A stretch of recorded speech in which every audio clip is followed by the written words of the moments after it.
Good morning, and welcome to our virtual broadcast here at First Unitarian Church of Toledo. We're glad to see you on YouTube today, and we just have a couple of announcements before we get started.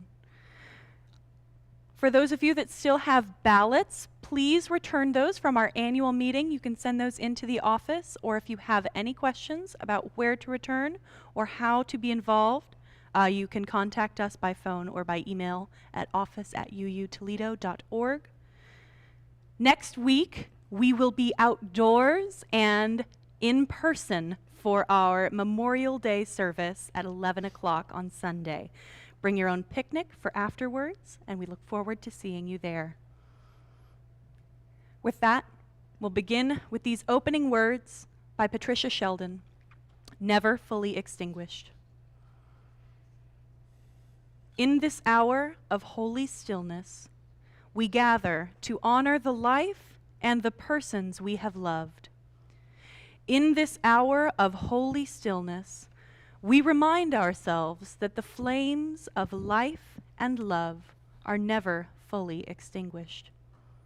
In this hour of holy stillness, we offer ourselves for sharing the weight of each other's grief.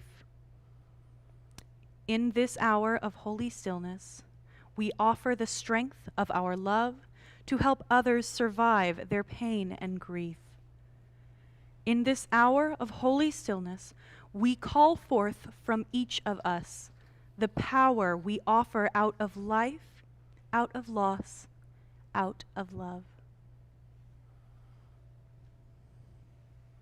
The chalice lighting today is from Viola Abbott.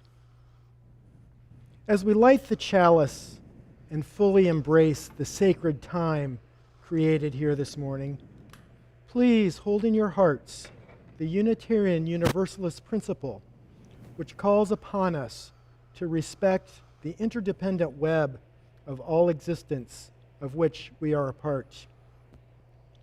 Today, we remember those who share this earth with us no longer. We bear witness to their lives and the roles they have played in ours. We pay homage to and make stronger that web which connects us all. Please join me in reciting the covenant of our congregation. Love is the doctrine of this church. The quest for truth is its sacrament, and service is its prayer. This is our great covenant, to dwell together in peace, to seek the truth in love, and to help one another. We'll now enjoy hymn number 322, Thanks Be for These.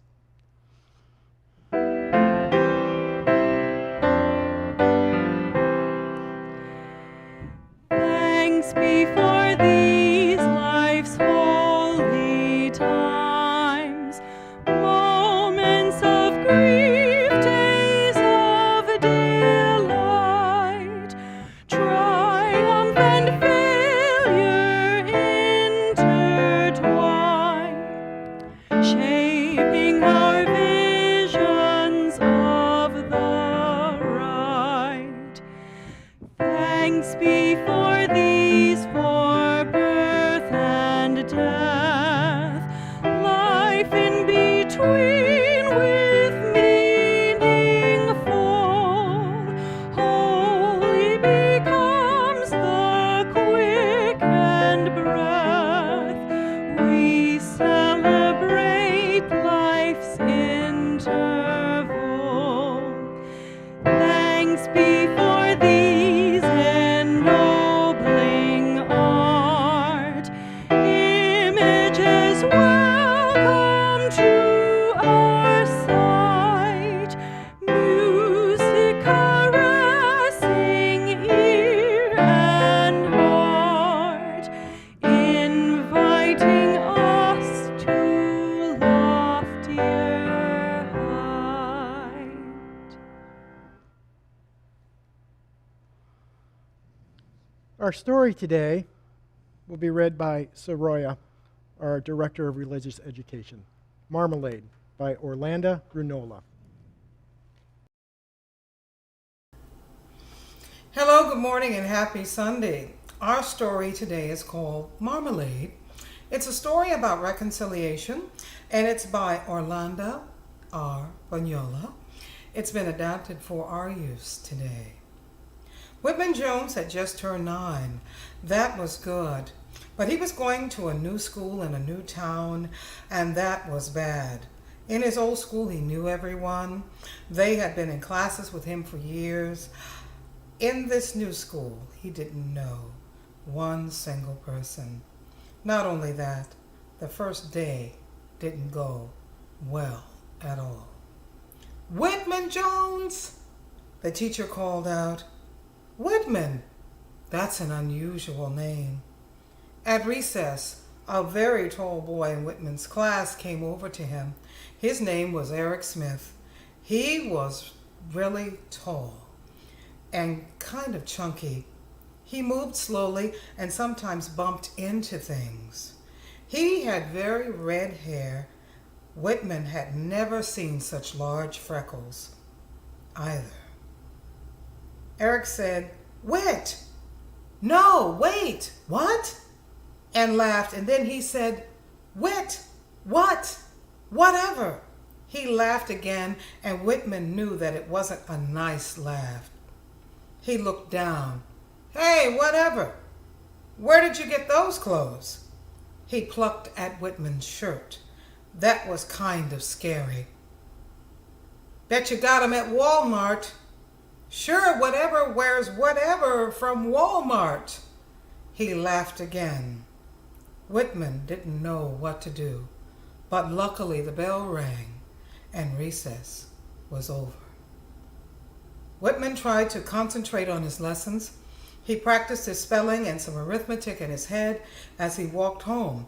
One day he saw a piece of paper on a telephone pole. It had a picture of something. When he got close, he saw it was a picture of a cat. "A lost cat," said the paper. It said the cat was orange and was called Marmalade. It gave an address. The paper made Whitman sad. He wouldn't want to lose a cat or a dog if he had one. He thought that some kid must be pretty unhappy. The next day on his way home, Whitman heard something. It was a very small sound, and he had trouble figuring out what direction it came from. Then he saw a cardboard box on the street next to the curb. The sound was coming from there. He went over and looked inside of the box.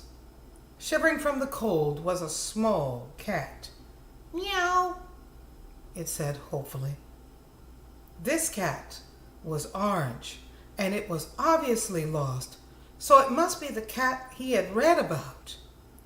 He didn't remember the address, though, so he had to go back and find the telephone pole with the paper. "Okay, see? I'll just take you home and you'll be fine." "Meow," said the cat and dug his claws in a bit more. "Ouch," said Whitman. "Take it easy." The address wasn't far, but of course Whitman didn't know if anyone would be home. He rang the bell and waited. He rang again and waited. And then he thought he could see someone coming. When the door opened, he had a real scare. It was Eric, the nasty guy from the school who had made fun of him. Eric said, "Whatever, get off my porch." And then he saw the cat. "That's Marmalade," he almost shouted. Whitman held out the cat at arm's length. "Here, he's yours." Eric grabbed the cat and tucked him under his chin for a moment, closed his eyes, and rocked with the cat in his arms. Then, as Whitman turned ready to run in case Eric came after him, Eric said, "Wait a minute, let me tell my mom." He went inside, but left the door half open. Eric then came back and said, "I'm sorry I made fun of your name." Whitman could see that Eric was really sorry. And so he said, "Whatever." And Eric looked at him as though he had gotten two gifts in one day, his cat back and a new friend too. And they laughed at Whitman's joke. Whitman said, "It's so weird that we both have unusual first names, Whitman and Eric, but our last names are so common, Smith and Jones." "You're right," said Eric. And then they ate some cookies and had some milk, and Marmalade had milk but no cookies. Stories for you as a people. Have a great day.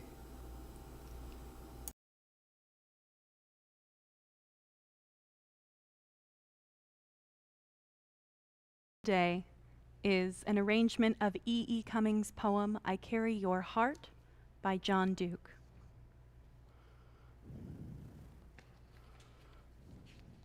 I'll begin.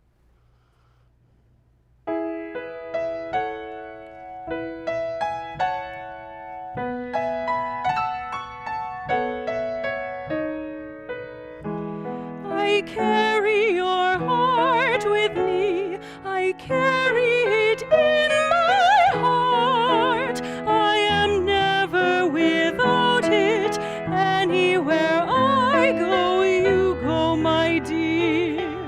And whatever is done by only me is your doing, my darling.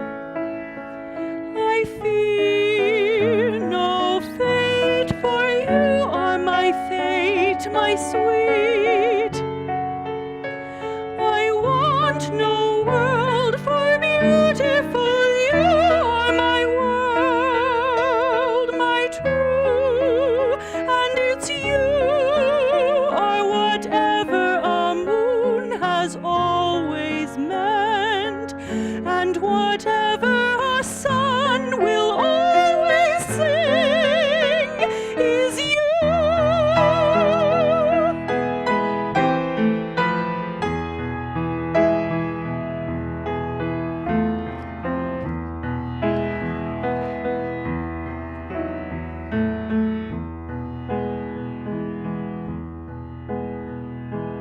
Here is the deepest secret nobody knows. Here is the root of the root, and the bud of the bud, and the sky of a tree called life, which grows higher than soul can hope, or mind can hide. And this is the wonder that's keeping the stars apart. I carry your heart.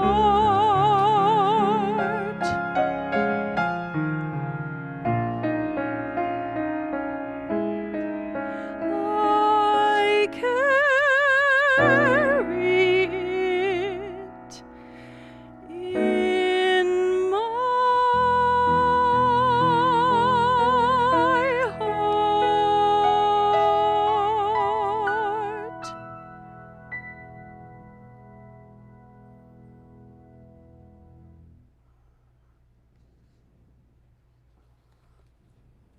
Please join me for this time of meditation, contemplation, and prayer. As we come to worship today, many of us are thankful that the U.S. seems to be emerging from the COVID restrictions. Let us also recognize that other countries and peoples are still suffering and struggling to obtain the resources to fight this plague. As we come to worship today, we are hopeful because the ceasefire is holding in the Middle East. But let us remember the innocents who have suffered. And let us pray that the peace will sustain and spread.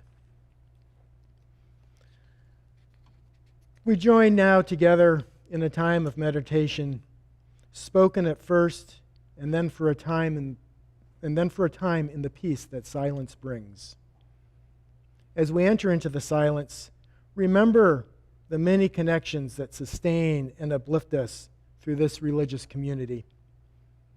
We remember those who preceded us, whose contributions built a free faith, who built this home for its practice. We remember those around us whose continuing care in thought and deed is an ongoing blessing in our lives, keeping the dream of free religion alive in our time. We remember those who will follow us, the children presently in our care and those not yet come to light, who will inherit the work of our hands and hearts. In the silence now, we sit surrounded by these many connections, visible and invisible, that remind us every day that we are not alone.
Spirit of life, come to me, sing in my heart all the strength of compassion.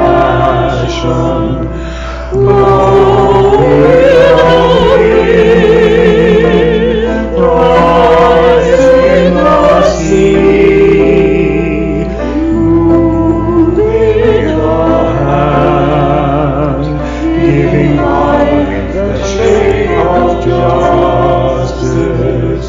Rose, holy rose, wings set me free. Spirit of life, come to me, come to me.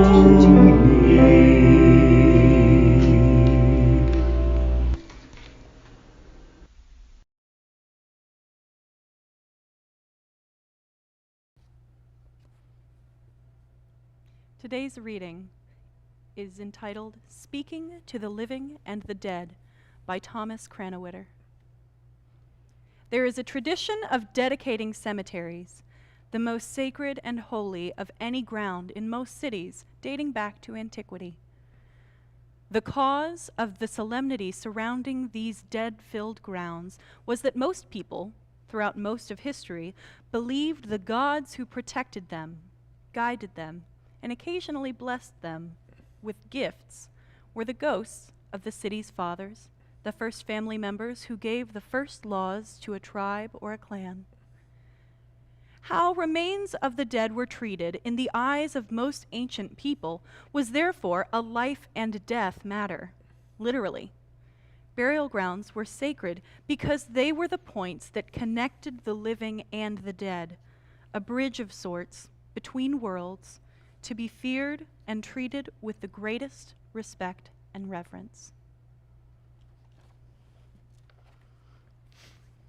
We are approaching Memorial Day, our national holiday designated to honor those who have died while serving in the military. As a 3-day weekend for many people, it has become a common time to gather with family and friends to celebrate the beginning of summer.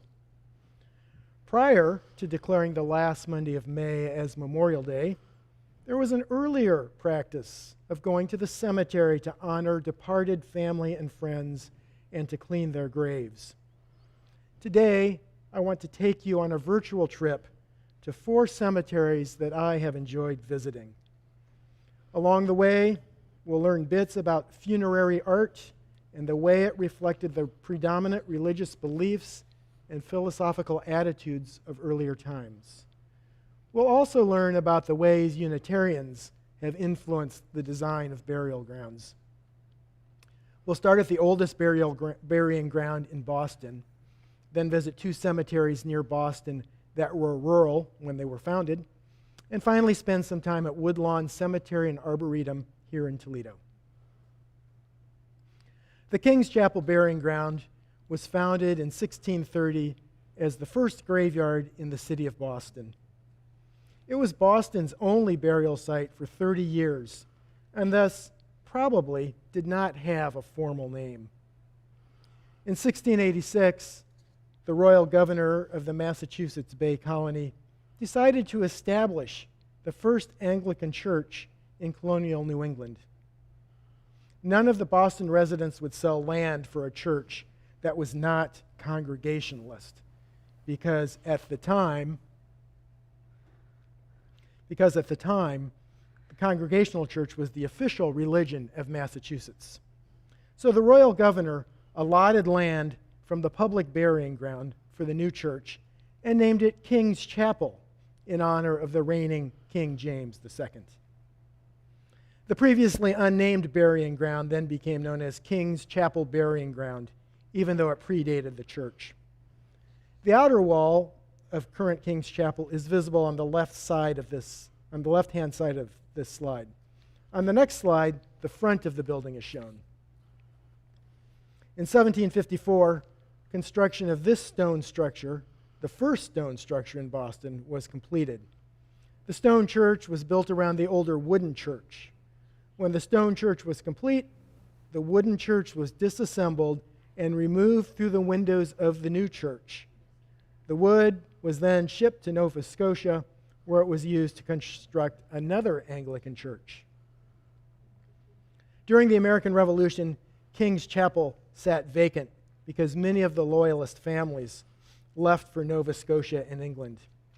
After the Revolutionary War, the remaining members opened the church, and just a few years later, in 1785, Reverend James Freeman revised the Book of Common Prayer to remove references to the Trinity.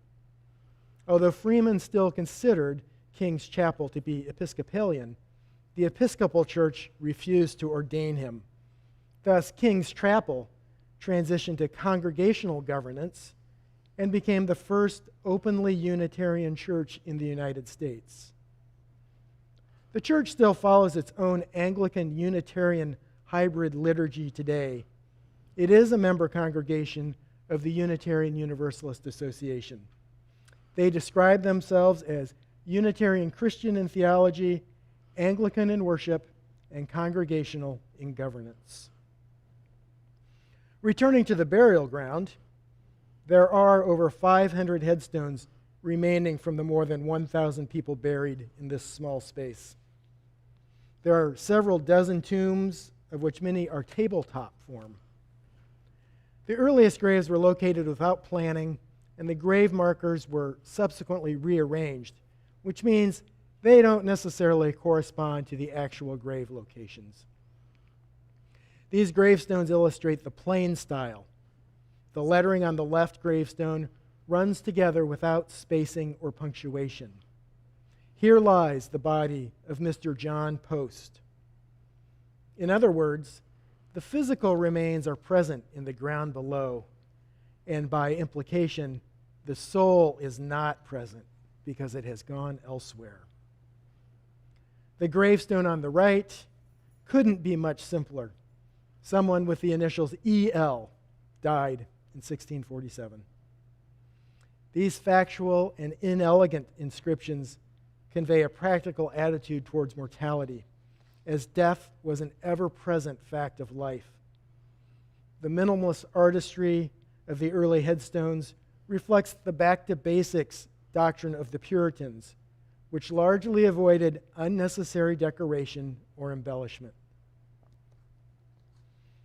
The death's head is an early, very common motif in colonial American headstones. Although we might find the skull morbid, this image was less about inspiring dread in the viewer and more about acknowledging physical death and spiritual life. In the Puritan belief system, when death occurred, the flesh passed away, leaving the skull and skeleton, making way for renewal in the afterlife. And the wings, of course, symbolized the subsequent flight of the soul. By the mid-18th century, the death's head image became somewhat less stern or menacing. In particular, the eyes became more animated, sometimes with pupils, giving them a more soulful rather than a death-like appearance. Extra imagery such as foliage, grapes and vines and hearts were sometimes included to suggest new life through sacraments and resurrection. As the imagery became less severe in the 1690s, winged death heads were replaced by winged cherubs with fuller faces and more life-size eyes and mouths. Sometimes described as soul effigies, these cherubs had human faces intended to better represent the deceased while retaining angel wings to signify the flight of their soul to the next realm. Some of the cherubs have individualized faces, becoming more like portraits.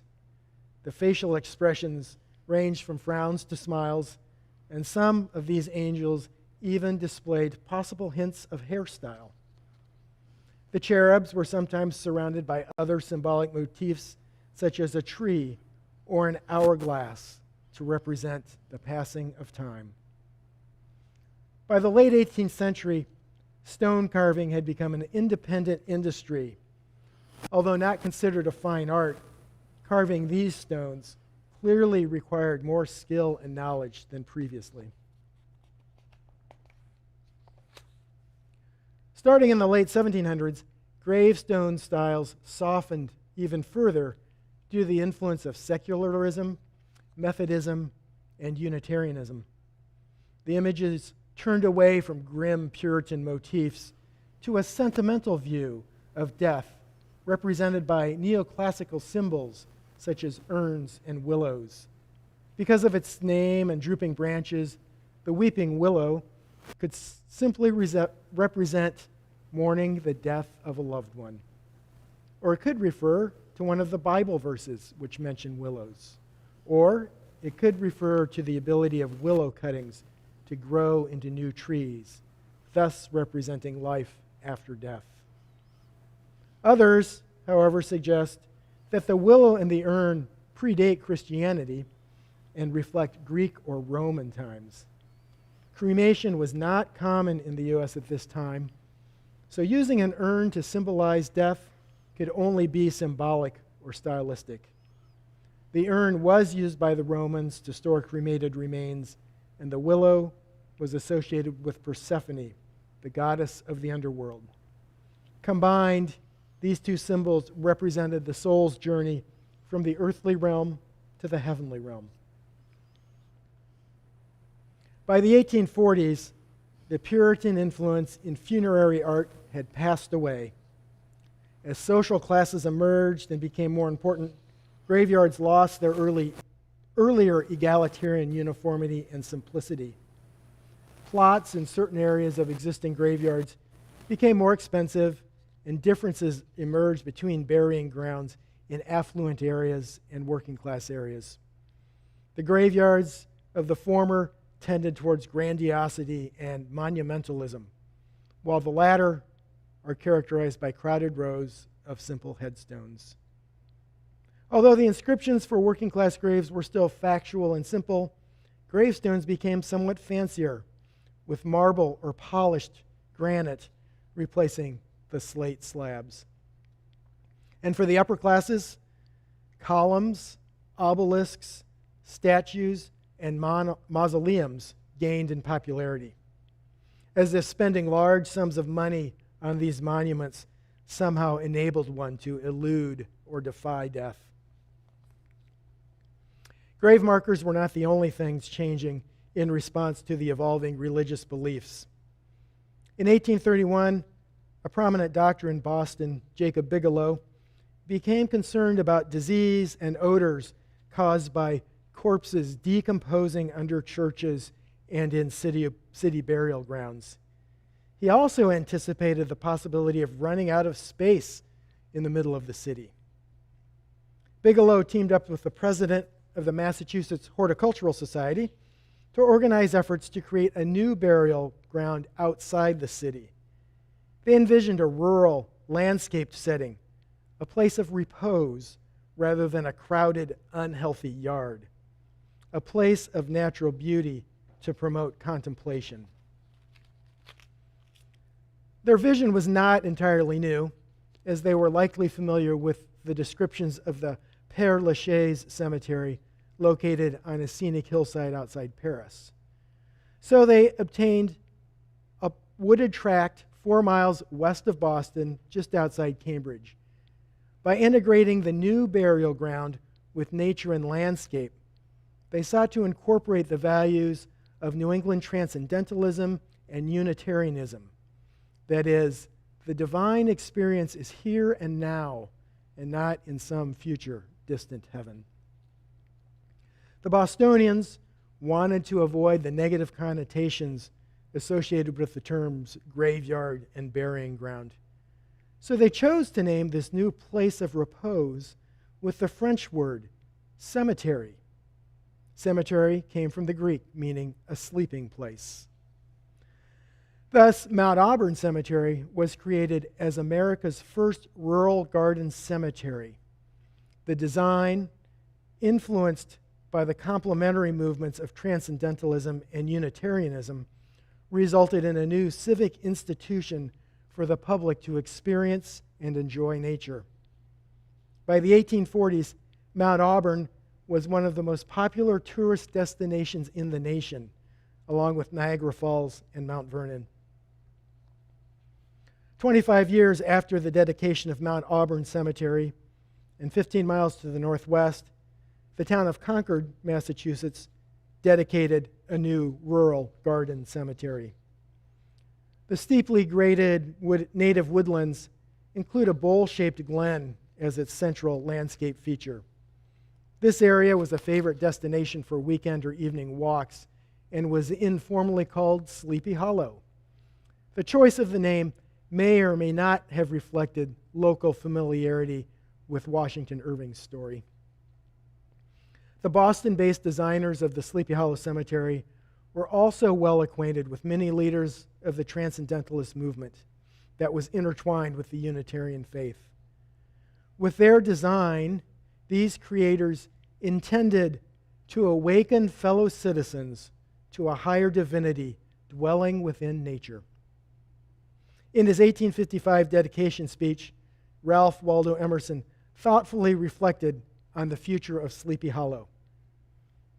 When these acorns that are falling at our feet are oaks overshadowing our children in a remote century, this mute green bank will be full of history. The good, the wise, and the great will have left their names and virtues on the trees.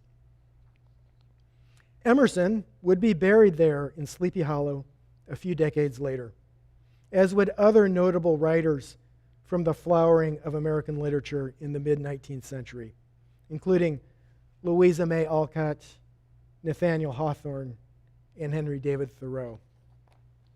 For this reason, this section of Sleepy Hollow is also known as Author's Ridge, where people sometimes pay their respects to these deceased writers, leaving clever and whimsical tokens, except for poor old Emerson, who was just too serious. We'll move another 750 miles west to Toledo. Toledo had been formed in 1833 from the merger of two river towns, Port Lawrence and Vistula. A few years later, the Forest Cemetery was established as the first public cemetery on the northern boundary of Toledo. It was laid out with minimal landscaping in a pleasant wooded area. Forest Cemetery is still an active cemetery with many interesting markers and well worth a visit. By 1876, Toledo's population was over 50,000 and new industry was fueling rapid growth. City leaders anticipated the need for a larger cemetery, so they purchased land 3 miles outside the city and established Woodlawn Cemetery in the style of Mount Auburn. As a rural garden cemetery, Woodlawn was created with winding paths, gentle hills, and a serene pond. A large variety of trees and shrubs were planted to adorn and enhance nature. The new cemetery became a popular community attraction and was a busy stop on the streetcar system. At times, it became so lively that the cemetery management had to create rules to keep the rowdies in check. There are 65,000 interments consisting of graves, monuments, and mausoleums for Toledo's business leaders, industrialists, lawyers, politicians, social advocates, and educators. The Snyder Mausoleum in the lower right photo contained a treasure when it was built. That mausoleum and two others originally had Tiffany stained glass windows. Those windows were moved to the Toledo Museum of Art some years ago and are now on permanent display in the glass pavilion. On the left side, we see a photo of the inside of the mausoleum with the tomb of Grace Snyder. The Tiffany window is shown up close on the right-hand side. Woodlawn also contains graves of war dead and monuments to military leaders, especially from the Civil War. This obelisk was erected by the Grand Army of the Republic to honor the Civil War dead. The Grand Army of the Republic was a fraternal organization of Civil War veterans that advocated for voting rights for black veterans, promoted patriotic education, and lobbied Congress to establish regular veterans' pensions. And most significantly, they worked to make Memorial Day a national holiday. The Woodlawn Cemetery embodies features that resonate with our seventh principle. It is certified as an arboretum and contains 130 species of trees. It is a site on the Great Lakes Birding Tour because 200 species of birds have been recorded there. Thus, Woodlawn Cemetery is not simply a site of death, it is deeply connected to life. Toledo's Woodlawn Cemetery was founded near the end of the rural cemetery period. This movement, which started in France and expanded in the U.S., is a precursor to our modern-day park system. Of course, new species of cemeteries have descended from the rural garden cemeteries. They range from lawn cemeteries to green burial cemeteries. Lawn cemeteries emphasize large expanses of well-manicured grass with flat gravestones, while green burial cemeteries prohibit embalming chemicals and allow only natural caskets or shrouds. The memory garden in our churchyard is a descendant of the rural cemetery movement.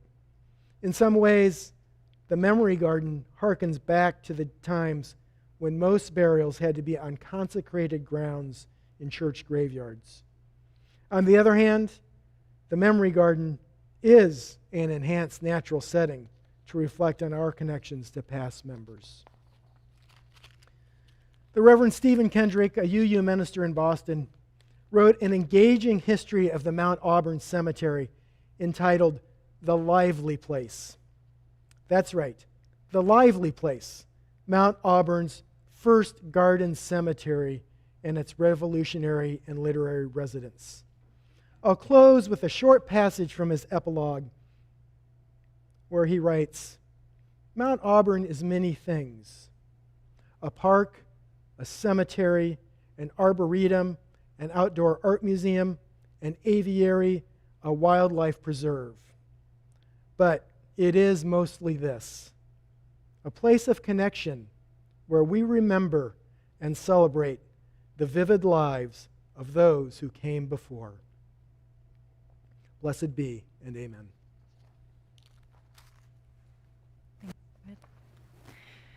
We come now to our time of offering. If you'd like to participate in this virtual passing of the plate, you can look in the YouTube description and find a link to our website, uutoledo.org. And there are plenty of ways to be involved. You can learn more about our annual pledge form and about who we are as a church on that site.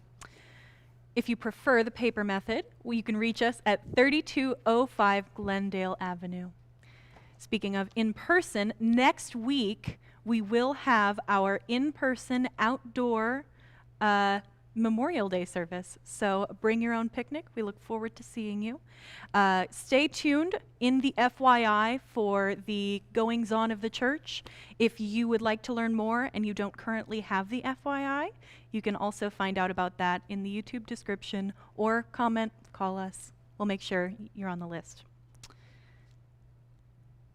Also, join us immediately after church for our Zoom coffee hour. That meeting code, you guessed it, is in the YouTube description box. And with that, I have these closing words. Because of Those Who Came Before, by Barbara J. Peskin. Because of those who came before, we are. In spite of their failings, we believe. Because of, and in spite of, the horizons of their vision, we too dream. Let us go remembering to praise, to live in the moment, to love mightily, to bow to the mystery. And I'd like to send the flame with these words from Emmy Lou Belcher. As we extinguish the flame of our chalice, may we carry from this place the dreams of those who went before, the strength to accomplish lasting deeds, and may justice and mercy abide with us all our days. Amen.